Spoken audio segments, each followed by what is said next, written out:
All I could do was stare. I wanted to scream, "Me too, me too!" But my throat was hoarse from the day. I forced a smile. People surged around me, congratulating my parents, slapping backs, hugging necks. All I could think about was sand and sunshine. They hadn't asked me or texted me. This trip wasn't planned. I wasn't saving for it. I didn't even have a passport. I looked down at the burger in my hand. It was cold. No one noticed except my little sister, JY. She reached out, squeezed my hand. "Don't worry," she mouthed. Then she was swept away by a giggling wave of relatives. I stood there frozen, every eye suddenly on me, their faces drained of color. Silence fell like a stone. Finally, Mom pushed through the crowd, her smile wobbly. "Are you coming, honey?" she asked.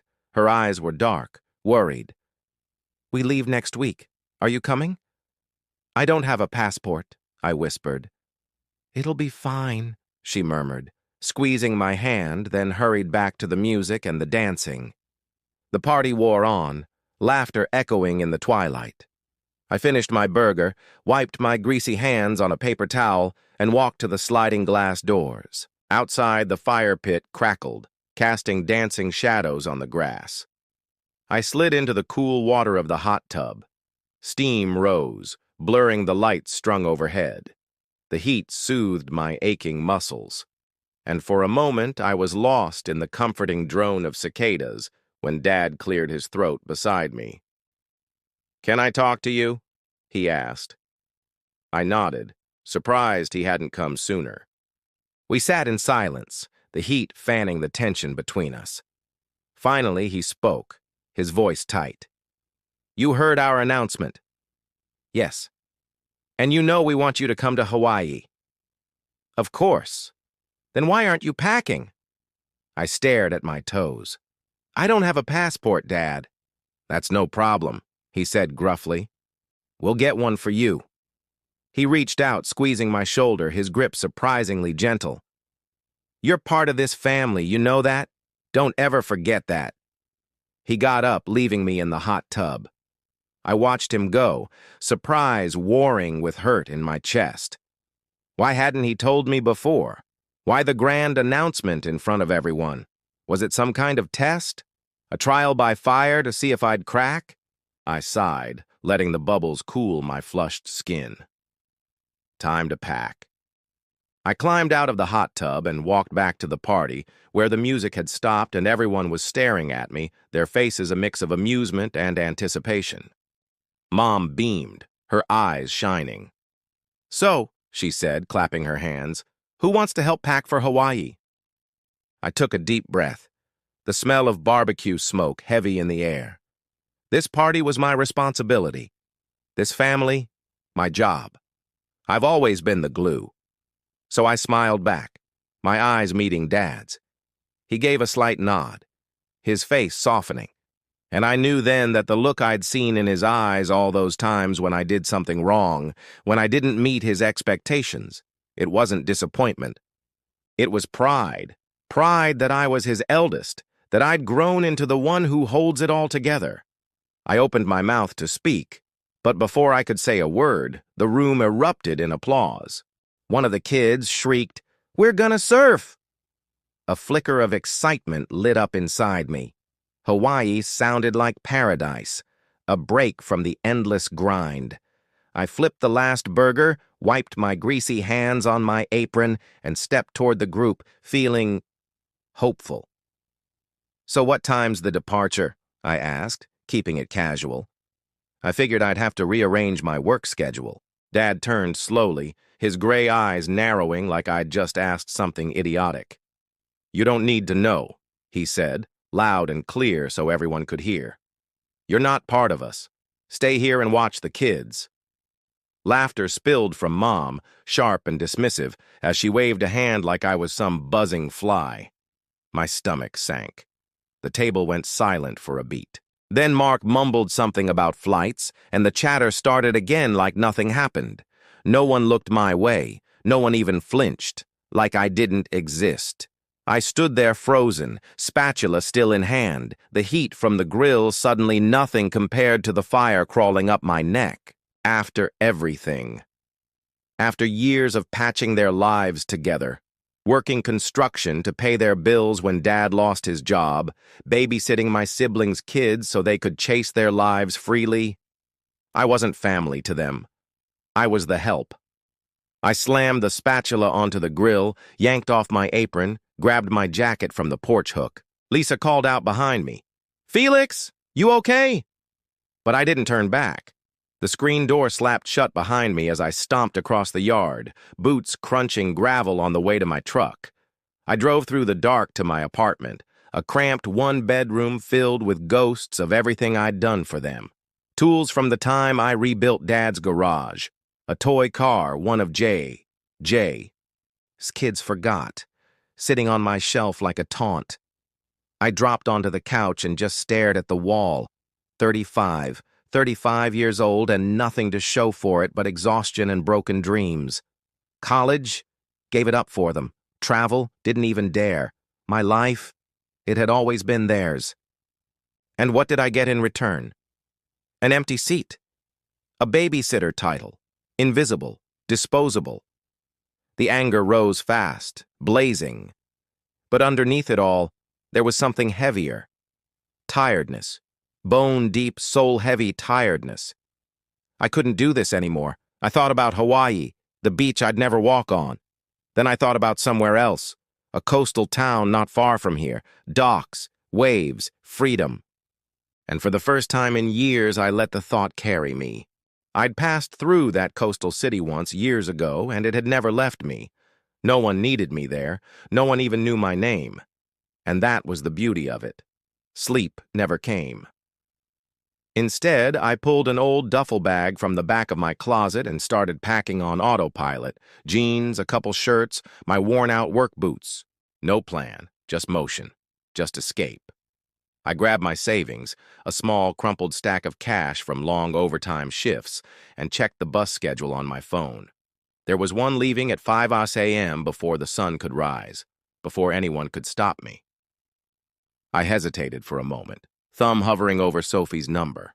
She was 16, the youngest, the only one who ever looked at me and really saw me.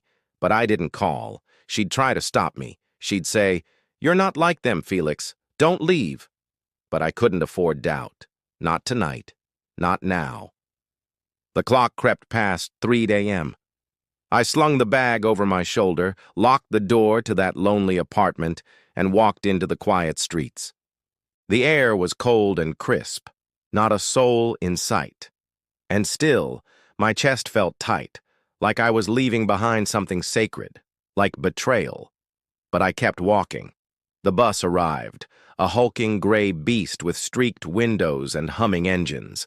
I handed over my ticket, and the driver didn't ask a single question, just a nod. And then I was on board. I took a seat in the back by the window, the duffel dropped beside me. And I watched it all slip away. My town, the gas station where I used to buy Mom's favorite candy, the hardware store where I begged for weekend shifts at 16, and the house I'd built memories in, good and bad, now just a fading shadow swallowed by darkness. I leaned my head against the cold glass, jaw clenched. They'd figure it out eventually, when noses needed wiping or kids needed watching, when something broke. Dad's words circled like vultures. "You're not part of us." Fine. If I wasn't part of them, I'd find something else. Something that was mine. Something that was mine. The bus rumbled on, every mile putting space between who I was and who I might be. And for the first time in forever, I felt something jolt through me. Fear, sure, but something more. I was awake. The bus jolted to a stop just as sunlight broke across the horizon. I stepped off, boots hitting unfamiliar pavement, duffel slung over my shoulder. The city stretched out before me, coastal, wild, waiting, cranes towering like sentinels, and I stood there ready to begin. Boat horns echoed from the harbor, unseen but loud, alive. This city wasn't quiet. It breathed, it moved. It was nothing like the silent trap I'd just escaped. I didn't know where to start. That was the point. No one here knew me as the fixer, the helper, the forgotten extra piece. I was just Felix, and I'd figure it out. That first day, I found a room for rent, barely big enough to stand in. It sat above a bar that shook every night with bass that rattled my teeth. The landlord had a beard like steel wool and eyes that didn't care about anything but cash. He took my money, handed me a key, and that was it. No questions, no past. The room had a stained mattress, a chipped sink, and a window overlooking a fire escape rusted from salt and rain. But it was mine. Mine. I dropped my duffel, sat on the bed, and let it hit me. I'd walked away, no goodbyes, no note. They'd be waking up soon, probably still blissfully unaware. I wondered how long it would take for them to notice I was gone. The next morning, I hit the streets, savings thin in my pocket, determination thicker in my chest. I wasn't crawling back. No way. I landed a job at a cafe near the docks, a tight little hole-in-the-wall joint crammed with fishermen and delivery guys. The manager tossed me an apron with a grunt. "Keep up." I'd never poured coffee for strangers, never ran tables or yelled over clinking plates. My first shift was chaos. Spilled trays, wrong orders, sharp curses from tired men at the counter. But I pushed through. No one asked me to pick up kids. No one barked at me for forgetting groceries or diapers. The mess was mine, not theirs. And that felt clean. And that's where I met Sheila. She worked the register, eyes like steel, mouth full of bite. "You're slow, new guy," she said, smirking as I fumbled a latte. I grinned back. "At least I don't scare the customers." She laughed, really laughed. Not the brittle kind Mom used when she wanted me to shut up. This one was real. Sheila didn't tiptoe around me. She didn't expect me to save the day or carry the weight. She clocked out and lingered, tossing me city tips between drags of her vape, like which alleys to avoid or where to get cheap tacos after midnight. I didn't say much. I didn't have to. She saw me. "Oh, I know I don't. You never stop making it clear." He cut me off with a snort. "You think this makes you us?" I knew it was stupid. Going out west, I was never much of a fighter. But something in his tone set me off. "No. You know what? You're right. This doesn't make any of this okay. It doesn't make you my dad. It doesn't make any of this real. You're right. I'm sorry." I dropped my head back on the pillow, pressing my fingers into my eyes. "What are you apologizing for?" "For expecting anything from you. We should have known better. If your mother and I could do it again, we would have put you in therapy instead of adoption papers." "Is that what you wanted for me? Therapy?" My head snapped up. Was that really so awful? For me to hope, to dream, to want more than the life you gave me? He went quiet. And after a beat, I heard the faintest echo of something that sounded like regret. "You know, you're a self-centered asshole, a manipulative coward. You never pulled your weight around here. Leaving like this isn't okay. It's selfish. It's cowardly. It's everything I ever hated about your mother." I waited for the blow. It didn't come. "But you're welcome to stick it out here. If you can't handle real life, we'll take you back. We'll clean up your mess. You can go back to being our little problem." "Oh, yeah. Do I get extra credit for that? 'Cause I'm pretty sure everyone else is done giving me credit for that." "You sound just like her. Arrogant, disrespectful, ungrateful, damn." "Hey, at least I'm not a hypocrite. You know what? This conversation is over." "Yeah, I guess it is." I watched him go, head hung low, shoulders slumped. First, tentative steps toward independence, the city lights blurring through my unshed tears. That afternoon, I stood by the window watching them pull away, bags tossed carelessly onto the seat. Dad gripped the steering wheel tight, knuckles white. Mom's face, a mask of tightly controlled panic. Mark rolling his eyes at nothing, Lisa lost in her phone. Sophie staring out the window. Our eyes met. Her face crumpled, mouth twisting into a sob. She looked away first, her chin wobbling. That hurt the most. I turned away. When I saw Sheila later that day, she gave me a once-over, her gaze lingering just a beat too long before she went back to flipping burgers. Good. Let her think whatever she wanted. The idea of putting roots down in this place, in this life, felt scary and thrilling all at once, and as the sun dipped below the horizon, I realized I wouldn't trade it. Dad showed up one afternoon. Barely glancing at me, he pushed past me into the cafe, interrupting my shift. "Sheila," he said, "I need to talk to you about Felix." After my break, when the lunch rush had eased, I found them in the back office. Dad looked like he'd swallowed a lemon whole, eyes squeezed shut, jaw tight. "You would have helped me move back in or kicked me out like Mom?" I gestured to the room. "You got a lot of nerve showing up here. After what you did to me, my daughter, my wife, you think a sorry is gonna cut it? You want help? Be realistic." My dad flinched.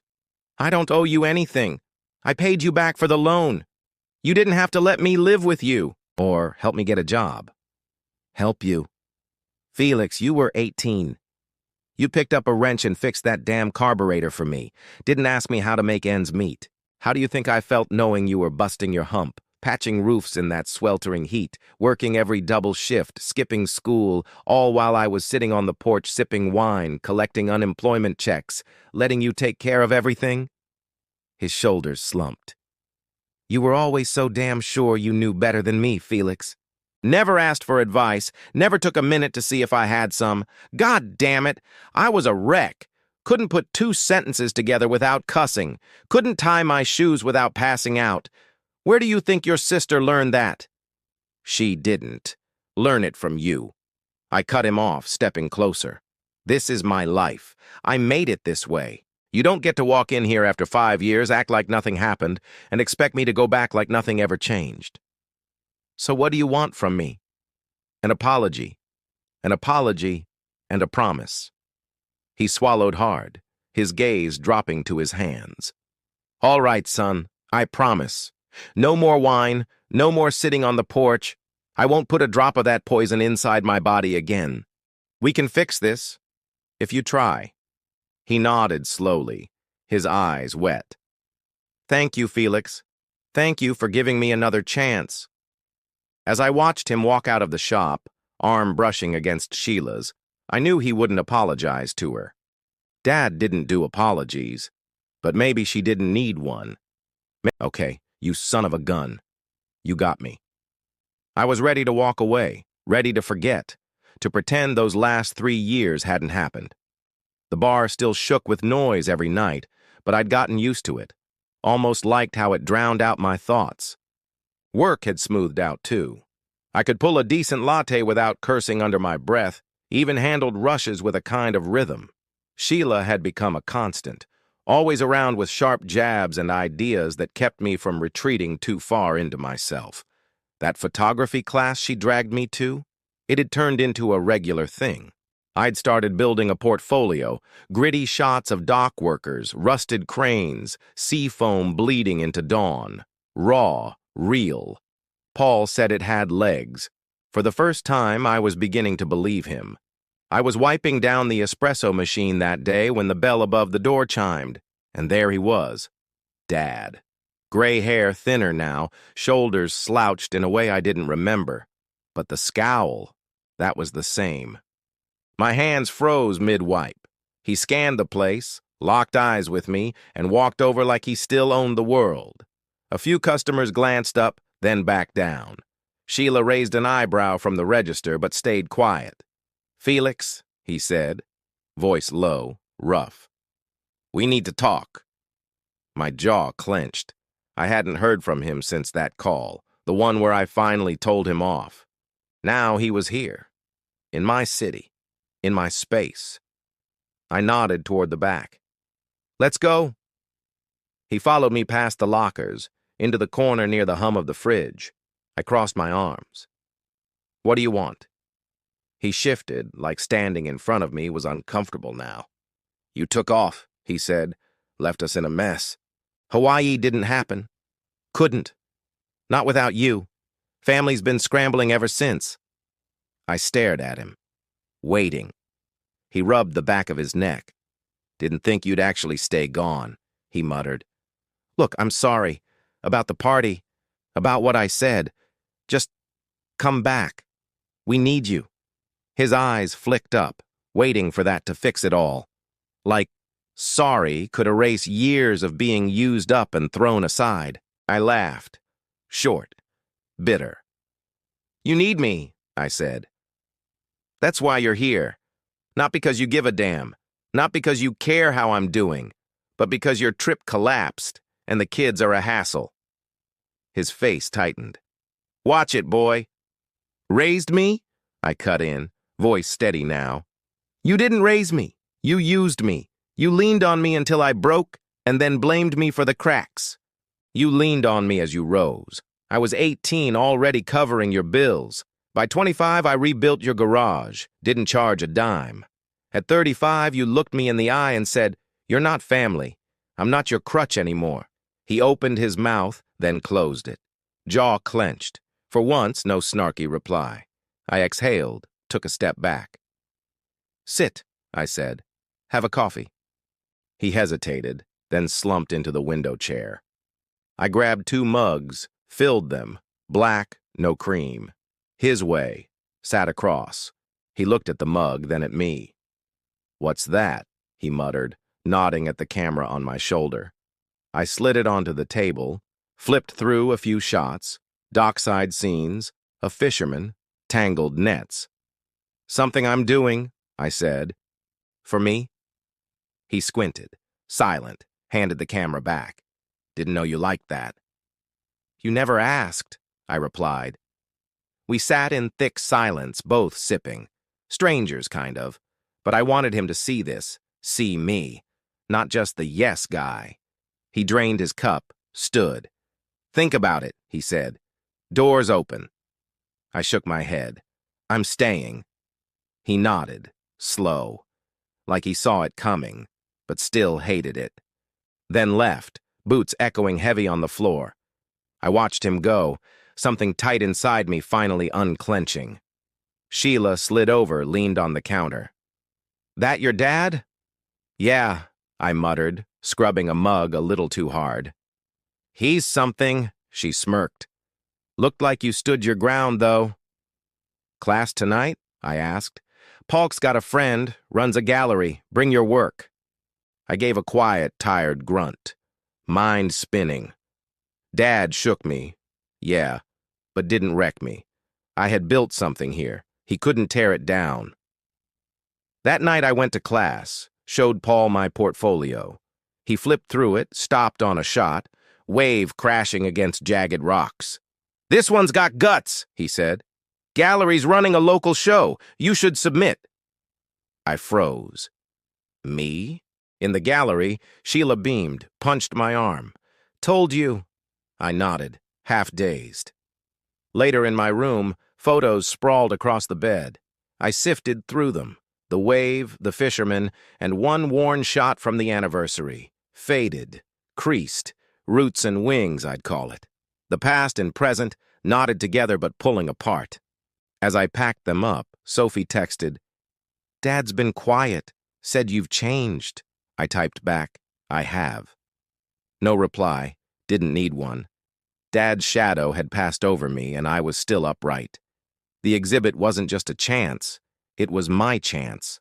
I wasn't going back. Not to the guy who kept shrinking to fit others. Camera in hand, I headed out. Tomorrow, I'd shoot sunrise at the docks. The tide wouldn't wait. Neither would I. Gallery nights snuck up fast. I wasn't ready. 3 months ago, I was just pouring coffee, ducking guilt in my chest.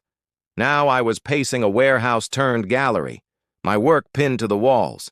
It was small, peeling paint, folding chairs, local crowd. But to me, massive. There it was, my portfolio. The fisherman's worn hands, the wave's raw fury. That family photo, full of edges, tension, roots and wings, a name that stuck after Dad left. Sheila pushed me to do it. Paul backed me with a nod, and here I was, palms sweating, waiting. The space filled fast, dock workers cleaned up, artists in scarves, a couple cafe regulars. Then Sheila waltzed in, dragging classmates behind her. Look at you, big shot, she said, jabbing my arm again. I smirked. Shut up. But I meant thank you. Paul weaved through the crowd, shaking hands, steering people toward my work. I hung back, shoulder against the wall, watching strangers lean in, squinting at my shots. A guy in flannel stopped at the wave piece, nodded slowly. Caught the power in that, he said. Then he moved on. I didn't say anything, didn't know how, but it landed. I'd made something, and they saw it. The night blurred. People wandered, sipped cheap wine, voices growing louder as time wore on. A woman with a clipboard, some gallery friend of Paul's, bought the fisherman shot, right off the wall, $50. First money I'd ever earned from a photo. I shoved the cash in my pocket, half expecting it to disappear. Sheila raised her plastic cup. Told you, she grinned. You had it. I shrugged, but inside, I was buzzing. This was mine, not charity, not a patch-up job, just me. No one from home came. That stung a little, but it didn't wreck it. Later, I stepped outside for air. The noise dipped behind me. The city murmured, horns, crashing waves, someone shouting a street away. I leaned against the wall, letting it all settle.